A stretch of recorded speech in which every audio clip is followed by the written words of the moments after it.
Welcome back to another episode of the Jasmine Star Show. I have to tell you, this episode, unbeknownst to me, was a couple years in the making. I am having a fangirl moment because my guest today is Shadé. Now, here's the thing. I like to bring on guests who I know or have met in some personal capacity. And so this is kind of like a little bit of a loophole to this because I feel like I know Shadé because of Instagram and social media and the amazing, powerful content that she is putting out. But before I move on and talk about a little bit of how we connected in that capacity, Shadé, thank you and welcome to the show. Thank you. Thank you so much, Jasmine. It's really exciting to be here and very much one of these 360 moments. It's, I'm sure we'll share a little bit of how we came to know of each other. Actually, let's start there. Let's start there. Let's go to the beginning. Yes. So from your perspective, because I feel like I had a light bulb moment that I wasn't connecting the dots. So how did our paths cross from your perspective? Okay, so from my perspective, many, many years back, I was just leaving the corporate world. I'd spent 10 years in the corporate world and I was moving into the digital course world. And so it was actually through Amy Porterfield that I came across your work. And, on the world of social media, or in the world of social media, there's so much content. So when you find someone who you really resonate with, it stands out. And your content really stood out for me because you were so authentic. And I wrote to you, I think this was back in maybe 2018. And I just wrote an Instagram message saying, Jasmine, I love everything you and JD stand for. I love your journey, so inspired by it. And you replied. And for me back then, this was before I had a social following, before I knew what I was doing. It was amazing to see you take the time to actually connect with someone who wrote to you. Then fast forward many, many years. I've been on this journey for 2 years. You reach out to me because I think you'd come across maybe one of my reels on Instagram. Yes. And it was this mutual moment of just connection and excitement. This is exactly how I remembered the story, except for the fact that, so yes, I do respond to my direct messages. This is how I've always navigated. I love understanding who is following and meeting people in their journey. And this just goes to show y'all, because what Shadé is not mentioning is that she has, to say blown up is like an understatement of what has happened. And so for me, I just want to take a moment of gratitude for seeing people at different stages of their journey and making sure you see people on their way up. And so the crazy thing was, I responded to the message. And then years later, her reels, Shadé's reels keep on coming to me. And I'm like, this woman's amazing. I'm like, she's just amazing. I consume everything. And just one day, I'm like, you know what? I told the podcast producer, I said, Christy, I need to get this woman on my show. I just need to. And normally we kind of go through like a formal invitation. And I'm like, you know what I'm gonna do? I'm just gonna go to Instagram. I open Instagram, I send you a DM, and then I see a history of our correspondence. And I'm like, oh, we've spoken. We've spoken to each other. And so I just want to take a moment and a minute to go back and touch a little bit on something you had mentioned. You started your journey. You had spent 10 years of your career in the corporate world. But one thing that kind of struck me is that you've said that you didn't really feel like you fit in. And so then talk to me about that journey. And then what caused you to say, you know what, I'm going to get into this kind of course creation world. Yeah, so it's definitely an interesting journey, and we've actually moved on since the course creation. So right. I spent 10 years in corporate, and during that time, I never really felt like I fit in. I basically just followed the path that everyone says you follow. You graduate, you go to college, you get out, you get a job. And so I was going down this route that didn't excite me. But I was finding ways to do it well. So look, when I first started my corporate career, I was filled with imposter syndrome, self-doubt, to the point that I started my career in the law. I was a lawyer, and I would hide behind my cubicle so that people didn't give me tasks because I was convinced I wouldn't know how to do it. And then they'd discover that I shouldn't be there. Classic imposter syndrome. So I had to learn how to navigate within those environments. Then, towards the end of my corporate life, that's when I really knew that my passion was actually not being in that space. It was actually helping other people thrive, helping other people understand what it takes to be happy and successful. Because I'm a big believer that you have to have both of them. If you've got happiness, you are successful, but people also want the financial success, the business success. And if you can get them together, that's that beautiful magic. That's when magic is made. So my husband and I, and one of the reasons why I love what you do and your involvement with JD is I work with my husband too. So there's a lot of similarities I see in what you share and what we experience. We have made it our life mission to understand what it is that people need to learn, people need to equip themselves with, and how they can overcome their blocks to really just be their best self, to feel like they're contributing their gifts in the best way possible. And that looks completely different to every single person. But what is common is some of these underlying blocks that people have. And the doubt that holds a lot of people back. And doubt, we know, can be one of the biggest self-saboteurs, if you like, when we listen to that voice. But that, so going back to the journey, when I was leaving corporate, we wanted to create an online course that was going to be our way to transition. We had a number of corporate clients lined up, but we wanted to also reach the consumer and help the individual. Okay. I started out actually let me pause for 1 second. Exactly. Actually, we're going to right where I wanted to go, because I want a listener to realize that the path looks different. You left corporate with like this idea of what you were going to do. And it wasn't the end idea. It was the idea that got you to the idea and the permission around that. So if you're wondering what the big takeaway here is, let me just get to the end. We're going to be talking about harnessing self-doubt to take your business to the next level. Harnessing your self-doubt. And what I want to do is make sure that we're looking at Shadé's journey to see that she's practicing what she's preaching. So you have this plan to leave corporate and you're creating courses for whom? So this is the interesting part. Initially, it was women between the ages of 25 to 35 who were in the corporate world, who were struggling with confidence and imposter syndrome and not being taken seriously, because I had lived it and I wanted to help them. So that was our plan. We started creating content across social media. I have an interesting TikTok story, which I'll share for later, but started creating content on social media. Now, within about a year, so we'd launched our first course. It was really successful, which is amazing. We realized, though, even though my content was geared towards a female audience, I never once said women, ladies. I still kept my communication very general. But I was finding that 70% of my audience was actually not women. My message was actually resonating with people outside of who I thought was my niche. And so we had to really take a moment and reflect. And this can happen on the journey where you go out there targeting a niche. I think like there's two ways of seeing it. On the one side, be true to your niche, serve your niche, and then they'll find you.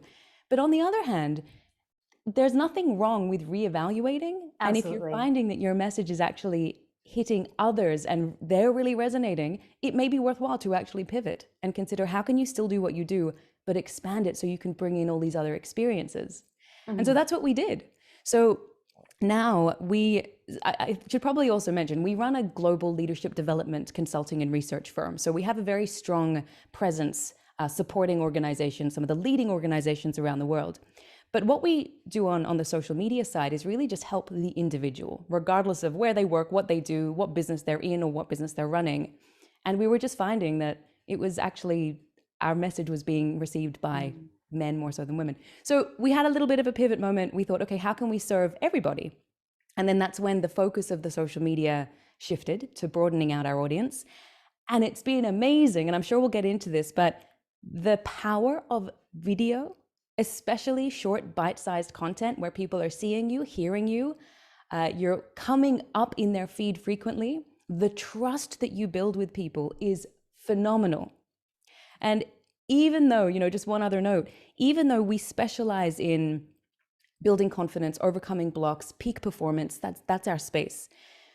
We find people reaching out for relationship advice, for help on navigating things completely outside of our area of expertise. But once you become known for something and you're true to who you are and you do it well, people will want you to help them with all sorts of things. And that's beautiful because it demonstrates, it's like a friend, right? We go to that one friend that we have, that we trust, and that's obviously competent at what they do. And we'll take their guidance and their advice. And so the beautiful thing about being online and cultivating these communities with people all over the world who resonate with you is the ability to help in so many different ways. And you never know the ripples of impact that you're creating in someone's life simply through what you choose to share. One of the things that really resonates again and again through a thread through the content, it is said without being said, is that we all go through different internal blocks. And you give tips and takeaways. And so when you had said that people will come to you for like relationship advice, like I completely understand why.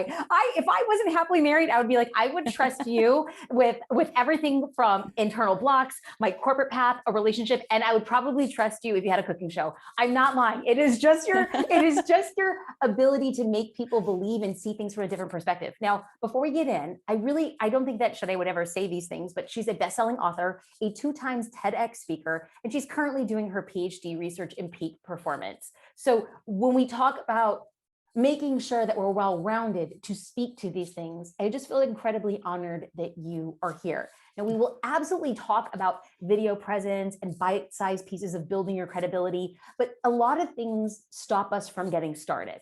We will come up with 1,000 ideas of why it would work for you, and that would never work for me. So one of your recent posts, you had shared that you got to the moral of the story. So I'll start at the moral of the story. The moral of the story is just start. But that you had mentioned when you began this post was that our brains are hardwired to not leave things unfinished. And then it was a scientific study where it said a waiter would remember somebody's order. And then the minute that they placed the order, it would be pushed out because our brains are hardwired to remember these things. And so what you got to this whole like scientific study was just get started. The moral of the story, quote, if you want to complete a goal, you have to start. Start small, start messy, start imperfectly, but start. And so where do you see people getting stuck when it comes to achieving their goals? Yeah, really great question. And just on the note around, getting started, doing it messily, I think there's so much joy and fulfillment that comes from starting a goal and knowing that it's not perfect. Because you're on that journey of imperfection, you can see the progress. But when it comes to where people get stuck, so we have, because of the nature of what we share online, we have so many people reaching out, sharing with us where they're struggling. In addition to that, obviously, I'm doing my PhD in this space, so I'm almost able to look at what people are really feeling and then what the research is telling us and looking at these connection points. So when it comes to people getting stuck, we generally find there are 3 buckets. Now, I don't like to categorize people, but for the sake of simplicity, I'll tell you about these 3 buckets. They all relate to self-doubt. Now, if we define self-doubt, it's simply a lack of conviction and a lack of confidence in your abilities. So you doubt that you bring any value.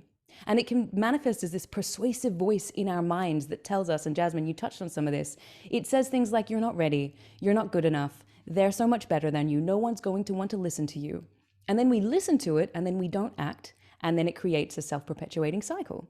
So there are 3 buckets people typically fall into. The first one, we call them mind pits, because they all originate with what's going on up here. The first is the failure to launch. So this is where someone may have, and I imagine, Jasmine, your audience, a lot of people listening, you would have all these amazing goals, things that you want to achieve, but for some reason, you're just not getting started. A lot of people find themselves here. So they have clarity on what they want, business ideas. They're saving Instagram posts to implement whatever was taught, but they don't take action. Now, people get stuck right at the beginning for a number of reasons. And when we look at decades worth of research, the one overarching theme is to do with something called rumination, which is simply overthinking. When we overthink something, it leads us to stagnation because we have a tendency, our brains are wired to magnify the negative. We have a negativity bias. We tend to fixate on what could go wrong, what's missing, what threats there are, because it increases our chances of survival. So this has been very good for us from an evolutionary perspective. It's kept us alive. However, in the world that we find ourselves in, a lot of these threats are actually what we're conjuring up in our mind. What if I fail? What if no one responds to this post? What if this business idea is rubbish? We fixate on risks, we magnify risks, and then we don't act. I actually, just this morning on Instagram, I saw a post someone had shared. I don't recall the author, it was a quote, and it simply said, "Fortune sides with those who dare." And I feel like that's a really valuable quote for people in this failure to launch category. You just got to take the action. So that's our first bucket. Second bucket. Now, this comes from, there was a young man I met with many years ago, and I remember this story because he was telling me how, he was highly talented. He was 1 year away from finishing his PhD. Now, PhDs are 3 to 5 year programs. It's rigorous experience, a lot of research. He was halfway through, but he told me he was going to drop out. And then he also told me that he had also dropped out of his second master's degree in order to go and do the PhD. So it seemed like he was starting something and then just not able to see it through. And we call this the bucket of treading water. So you start a lot of things, but you just can't seem to actually complete them. Now, why does this happen? Self-doubt leads you to question whether you've made the right decision, which leads you to feel dissatisfied. And then you convince yourself that the grass is greener on the other side. So you lose motivation for the thing that you initially committed to doing. You basically become bored. And then when you're bored, you don't have the motivation. You don't get that dopamine hit up here. So then you think, well, this isn't for me. I'm going to do something else. You keep moving. You don't commit 100%. Now, there are two reasons why this often happens. The first is a lack of meaning. You've forgotten why you're doing the thing. Now, this young man I spoke to who had stopped his PhD halfway through, he went and opened up a charity that worked with underprivileged youth. And he's still doing that 5 years later, and he is so very fulfilled. So it's not actually that he couldn't commit, he was just doing the wrong things. He's committed now to his non-for-profit work. So that's one reason. People forget, what's the impact of what you're trying to do? Now, the second big mistake that we make is all about motivation. Jasmine, have you seen the movie Dune? No. Or have you heard of it? No. It's I think it came out last year, and I just happened to watch it on the plane. Now, it came out, long before the Star Wars days. It's actually based on a book. Doesn't matter about the movie, but there was one scene in this movie that really stuck with me. There is this young man called Paul, and he's being trained to fight. So one day his trainer comes into the room, and Paul says, "Oh, not today. I'm not in the mood." Now his trainer replies and says, "It's not about being in the mood. When the enemy comes, they're not going to come later because you're not in the mood, right? You have to fight when you need to fight."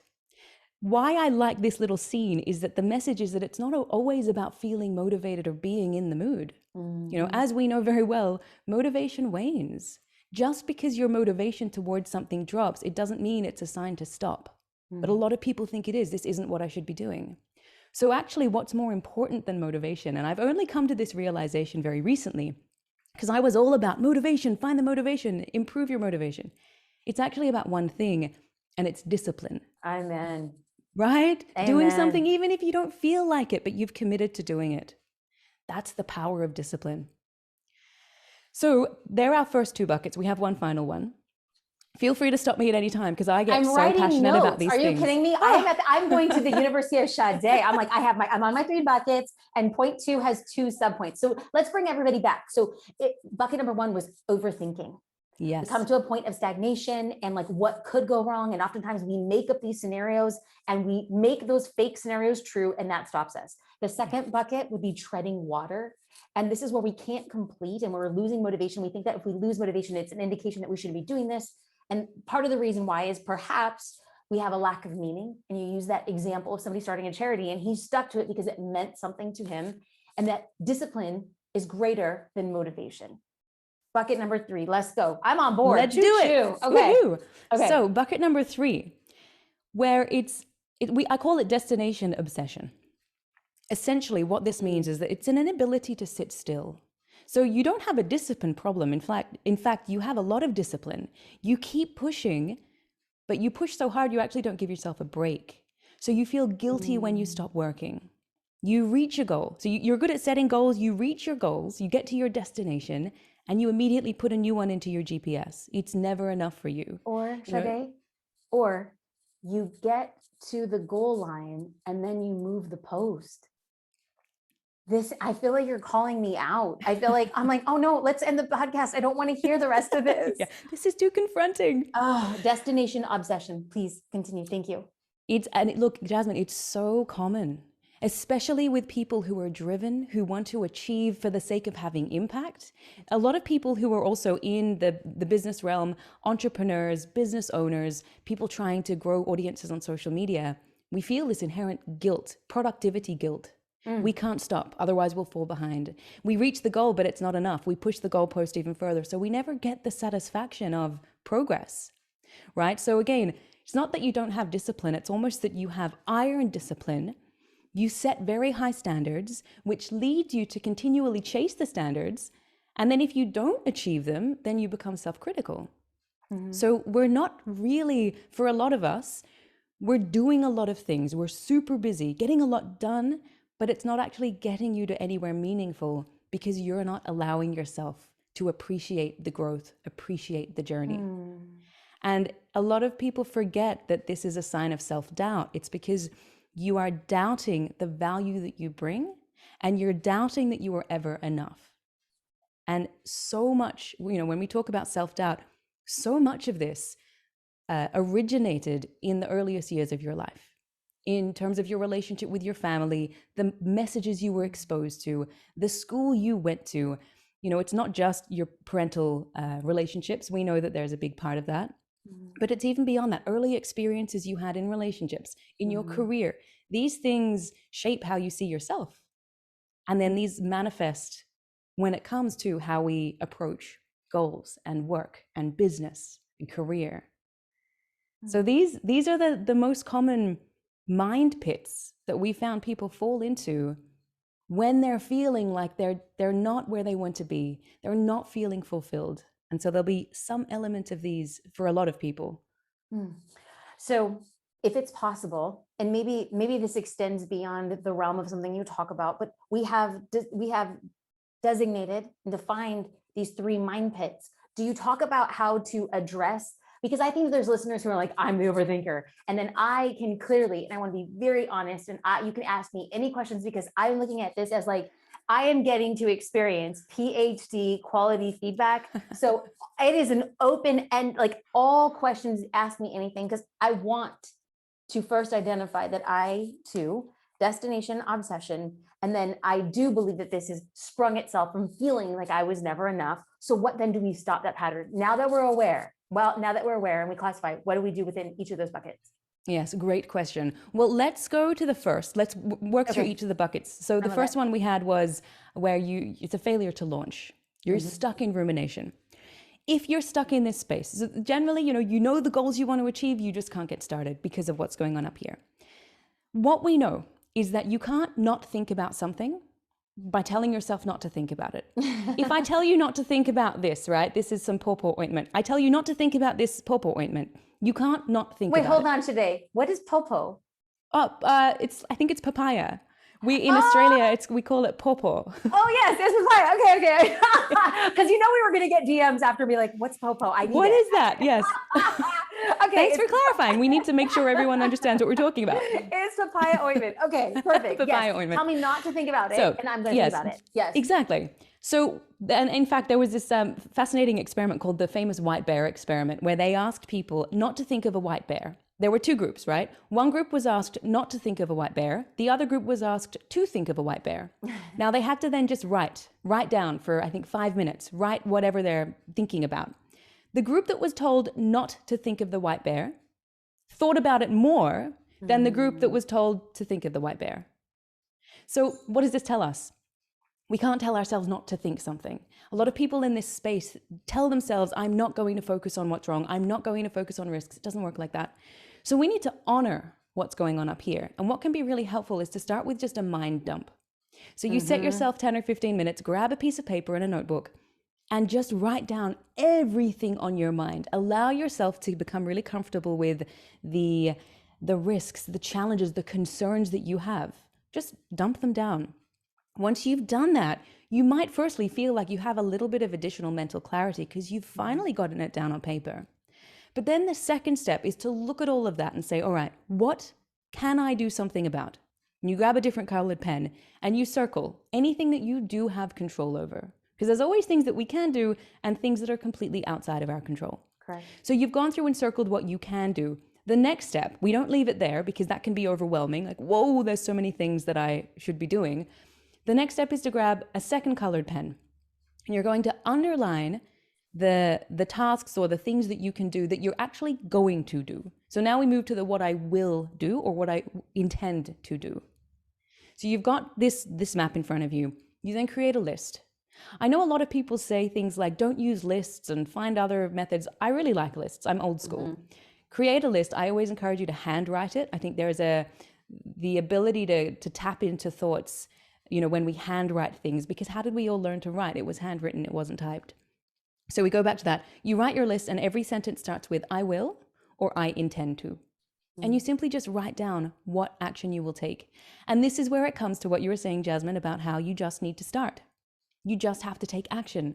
Small action, imperfect action. Embrace the messiness. That's where it all starts. And just do. That's your first step. That'll help you identify whether you're spending all your time focusing on things outside of your control, or whether you are actually focusing on what can I do and what action will I take. So that's for our failure to launch people. Start there and then take action. Now, of course, that doesn't mean taking reckless risks. We start small. There's something I'll talk about potentially a bit later about the importance of realistic risk assessment. That's something that is important when it comes to self-doubt, so we don't make decisions that we look back on and regret. But that's encouragement for the failure to launch category of people. Now, if you're treading water, if you find that, yes, you commit to something and you were 100% in for a little while, and then you just can't seem to finish it, we often find people in this space are also very passionate about self-development. So they will pick up a book, they will buy a course, and then they'll get a quarter of the way through and then see the next one and then go and buy that and then the next one. So they've got this huge range of unfinished resources. So if this is you, you want to be thinking, how can I, firstly, make sure that I'm only committing to things that are actually aligned with what I want for myself, the meaning that I'm creating in my life, the impact that I want to have. Make sure that you have a little internal criteria and you can say, yes, this is aligned with what I want. You know, building an audience on social media is aligned because it will allow me to positively influence more people. It's always got to be about the impact to others and less about it will make me more money. I understand financial security can be really important for you and your family, but what we know is that that's considered an extrinsic benefit. And if we only have extrinsic benefits, it's very easy when you face a roadblock to think too hard, I can't do it. And then you do something else in search of the financial security. So if you can make it all about the impact to others, there's always a way to find that. I had once was giving a talk on Clubhouse, and someone asked me a question. She said, well, I really want to do well in my career so that I can prove to myself that I can do it. Is that considered an extrinsic motivator, or is that something that will inherently motivate me? And this was a really good question, because a lot of people, they want to prove to themselves, right? They want to be the first in their family to do something. And that's beautiful. If you take that one step out, if you go beyond that initial circle, what ripples will that create in your life or in the lives of others? And then they start thinking about, well, maybe I will actually empower other people who had a similar upbringing to me to see that and think, I can do that too. Because there is something called motivational contagion, where we need to be able to see someone have done something for us to be able to say, well, it's possible, I can do it. So that, you know, there are always ways we can extend that. So for people treading water, find the meaning. Once you have the meaning, you need to know that sometimes things are going to get challenging. Sometimes you're going to wake up and not want to post on social media or check your emails or do the things that we don't love. You know, we always talk about when it comes to your business, ideally, you want to be doing the things you love the most. That's your genius zone. That's when you feel like you're contributing. But of course, there are sometimes situations where you have to do things that you don't love. It's just the nature of the game. This is where discipline comes in. Knowing that it's not always about motivation. It's about saying, I've committed to this, I'm going to do it. I'm going to prove to myself that I am disciplined enough to get it done. In spite of not feeling like it, there is power in that. If you can do something when you don't feel like it, remind yourself of the power, the ability to harness your willpower to do something. Now, super quickly on this note, I used to tell people, and I'm going to call myself out here, because, you know, when you're on the journey that I'm on, where you're learning so much and you're involved in the PhD side of things, so I'm looking at the research and academic world, I'm learning a lot and having to check my own beliefs. I used to tell people, when it comes to achieving goals, focus on the progress, focus on the day-by-day progress. It's all about being better than you were yesterday. And yes, that's true to an extent. What if you're not experiencing any progress? Ooh. What if you're posting online? Yes. Or you're building your business in the early stages? And Jasmine, you might have experienced this, and you're just not seeing anything change. How can you focus on progress when you feel like you're going backwards? Yes. So I I now change what I say to people. Of course, progress is important. When there's progress to acknowledge, make it about the process. If you can shift focus away from needing to be better each day to actually making it about, well, I ticked that off today. I did that today. I didn't feel like it, but I did it. Interestingly, Jerry Seinfeld. Did you ever watch Seinfeld growing up, Jasmine? No, I didn't. I know. I'm one of the few people who hadn't. I You know. are one of the I few know. people. I know. But you know about it. You know about, I do. I'm obviously, very familiar. comedian Yes. Jerry Seinfeld. Yes. So he was asked at one point in time, he was asked, how did you develop your skill in comedy? And he replied and said, well, what I did is that every single day I would practice my craft, even when I didn't feel like it. And for me, the goal was being able to cross off on my calendar that I had completed another day. I got to a point where I didn't want to break the chain because I could see all these big crosses on my calendar. And so it was about the process and not breaking that chain. And I love that, because when you don't feel like you've got the progress to motivate you, focus on the process, which then becomes about discipline. Ooh, so good. So good. Okay. So in one sentence summaries, which does not do what the profundity of what you're sharing deserves. But the fix for our failure to launch would be to make a list, a mind dump, which leads to clarity. Ask yourself what you have control over. Underline the things you will do. Make a list and then do it. Do it. For people who are treading water, it is to find the meaning and understand that discipline will help you get close to the thing that actually means something to you, and that process is better than progress if we're not really experiencing a lot of progress. Yes, absolutely right. Now we're bringing them to my people, to the destination obsessors. Talk to me. Take me to church. So if you are if you resonate with being destination obsessed, we know that it comes from deep down feeling like you're not enough. And it can, a lot of people believe that this is actually what has led to a lot of their success, because it pushes them, it gives them the motivation and the drive to keep achieving. We need to acknowledge that while it may have had a part in driving us, it's not healthy. It's not doing us any favors in terms of how we feel about ourselves. And so one exercise that I think is really powerful is, it's a little morbid when you think about it. So you need to kind of get your head out of that space.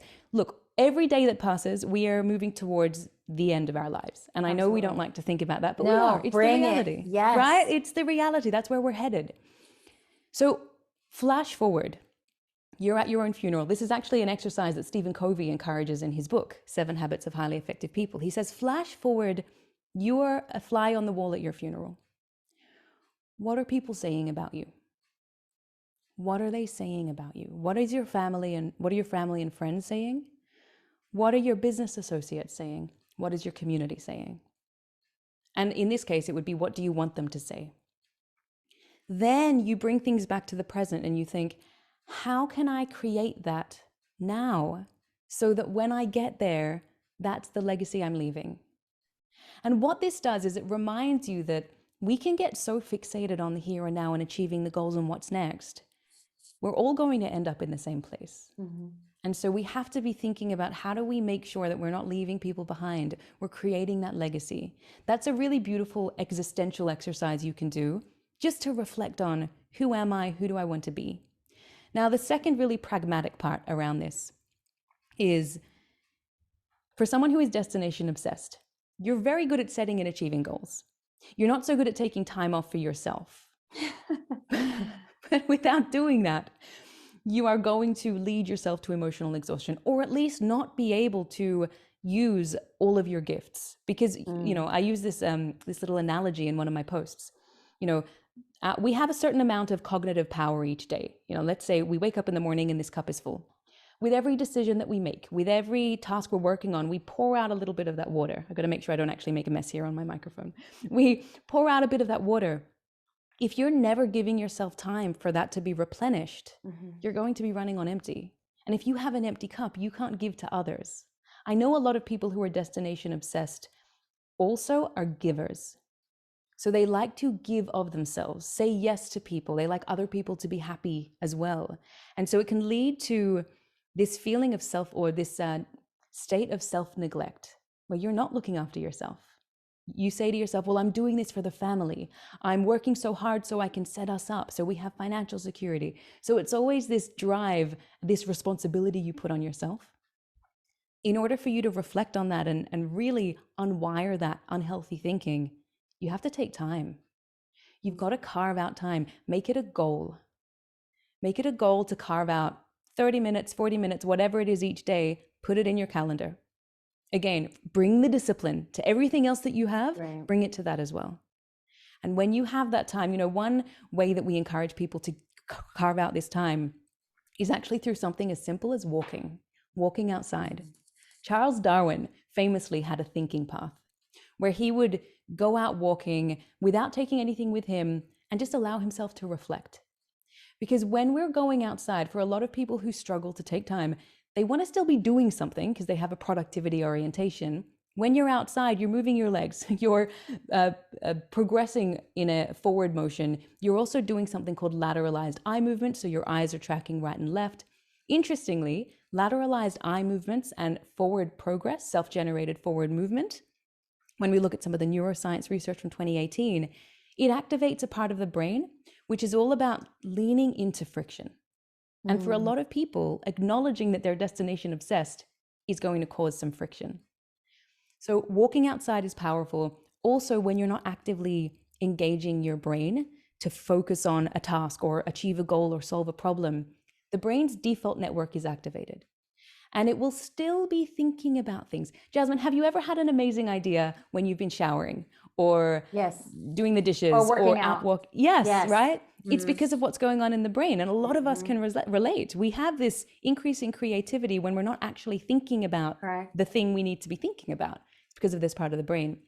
So I encourage anyone who is destination obsessed, carve out that you time. Don't take your devices, your phones, try and really just connect, because this is you demonstrating and applying your discipline in a realm where it's really going to help you.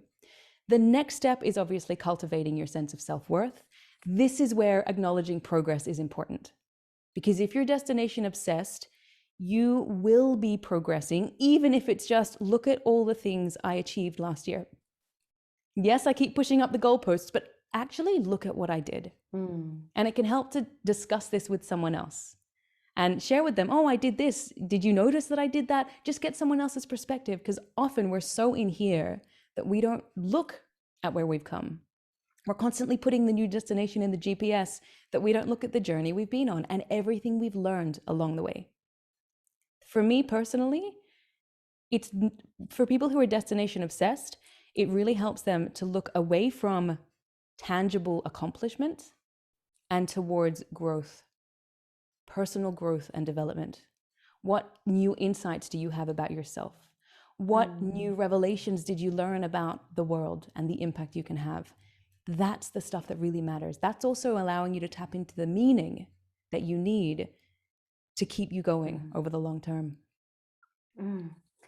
So this conversation, I came in with an idea of what it could be.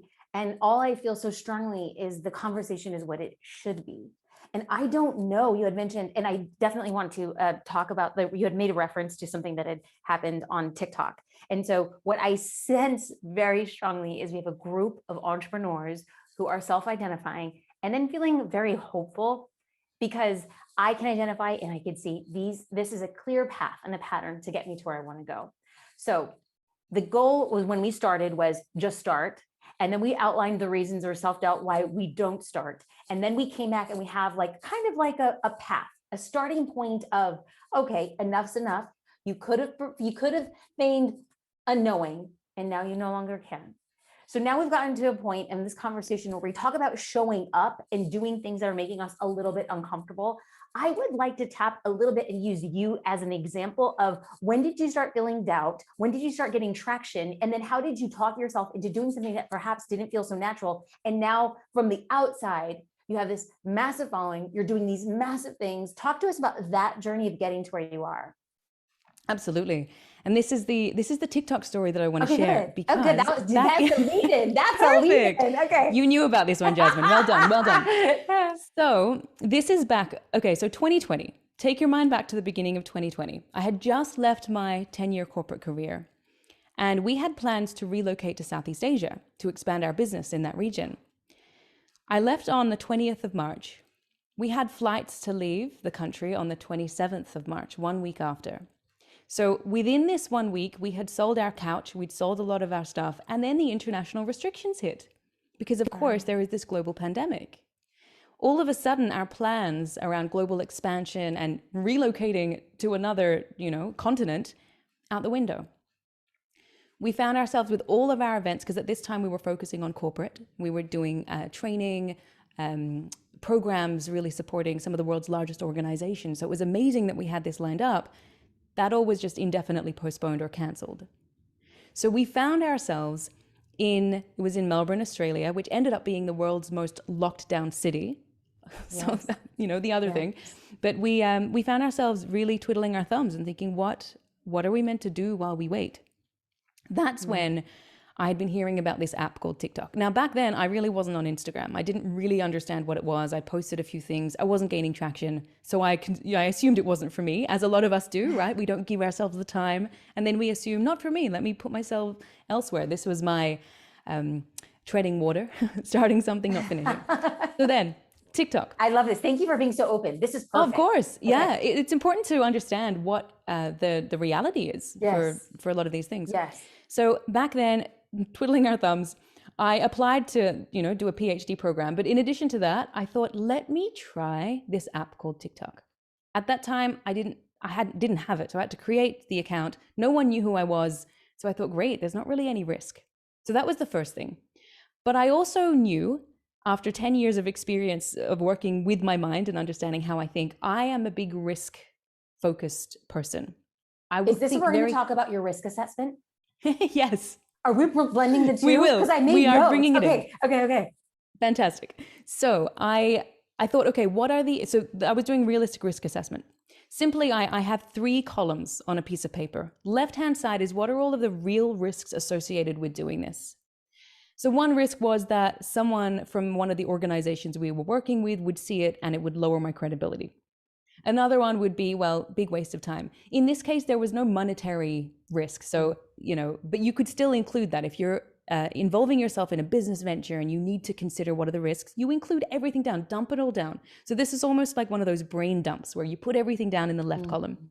In the middle column, you highlight what is a real rational risk and what is a risk that I am just creating in my mind. So for me, someone from an organization seeing it and it reducing my credibility was a risk I was just creating in my mind. It was something that I was worried about, but it wasn't really a tangible risk. In fact, there is a little link there about how it wasn't a risk at all, and I'll share that.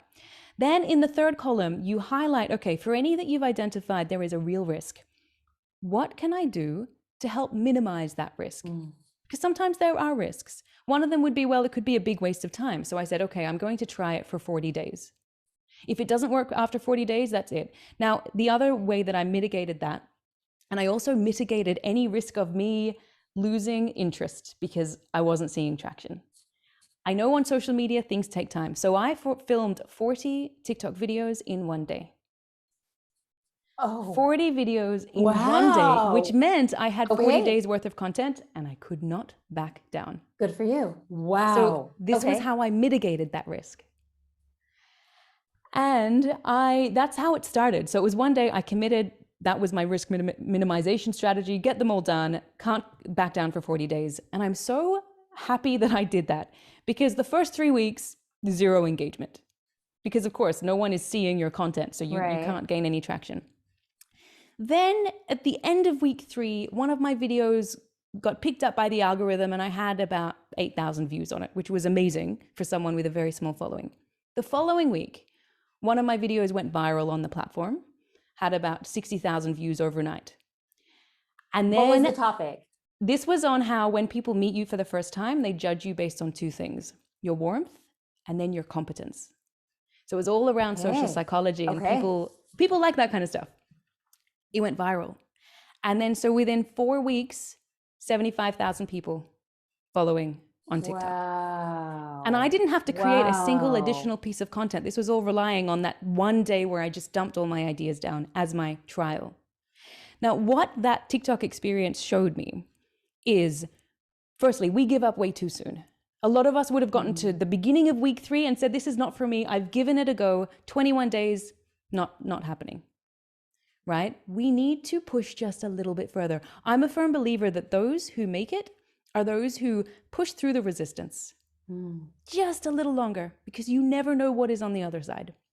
That was the first lesson. The second lesson was you need to understand what your blocks could be and take steps to minimize them. For me, I knew that if I didn't see traction in 3 weeks, I would have given up. I also am very in tune with my energy. So when we work with organizations, something we talk about is the importance of understanding what your energy is like each day and throughout the week, and then capitalizing on the days when you have great positive energy and not necessarily pushing yourself on the days when you're really not feeling it. This is about tapping in with you.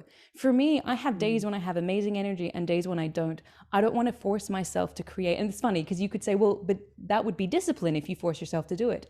My view is you can use discipline and make it work for you. So on that day when I recorded, I had amazing positive energy. Glad I got that done. Batching content, I'm sure you talked about this, so valuable.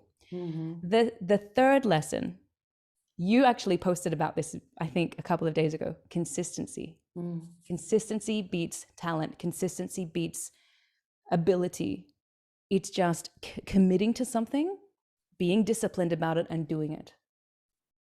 So they were my lessons from TikTok, and it's just been, that's how it all started. Creating, prior to TikTok, we had not created that sort of video content. It was not something that we did. Now, social media videos, these short, 30 to 60 second videos, is our primary marketing lever. Oh, and my initial concern about someone from one of these organizations might see it. And that's how we got a number of our international clients. That's how JP Morgan Switzerland became a client. That's how we started working with McDonald's, Electrolux, because people within the companies saw this content and then took it back. Good. So here I was thinking it would damage the reputation of the brand. And actually, that's what has secured these clients.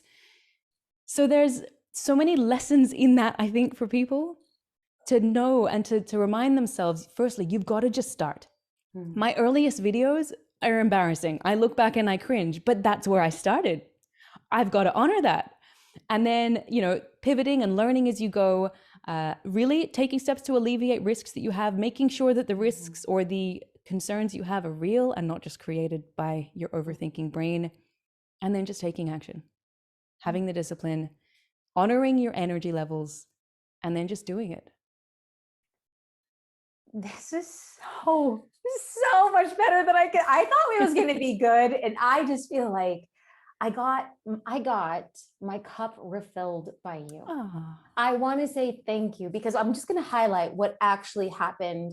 If you're here and you're listening, let's take a big step back. We started off the conversation by stating we must start. And then we broke down 3 big reasons, generalizations, of course, of why we don't. 3 types of self-doubt that stop us from taking action.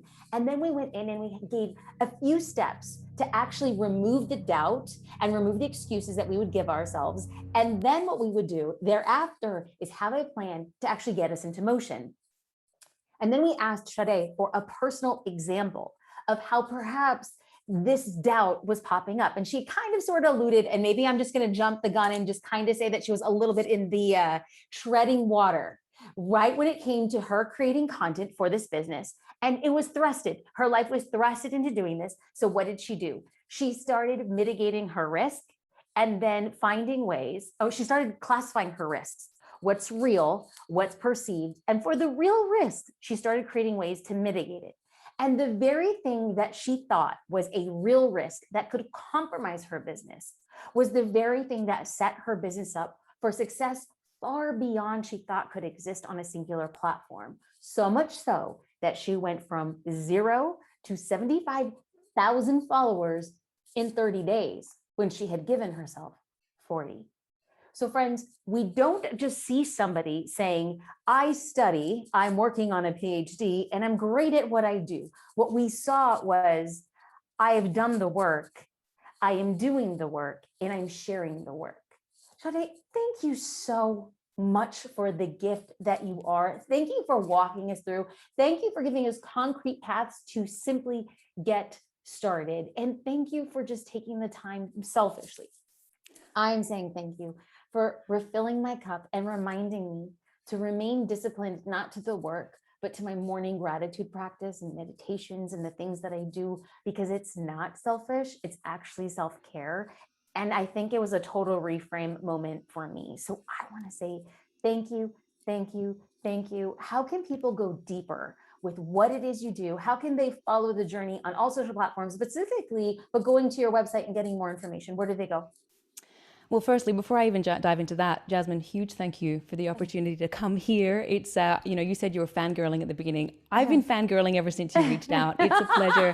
I'm such, being in this space now. And, one thing just for all the listeners, we hit 2 million followers across platforms in 2 years. That's how rapid this process was. And along that journey, I've come across a lot of creators. I've met a lot of creators.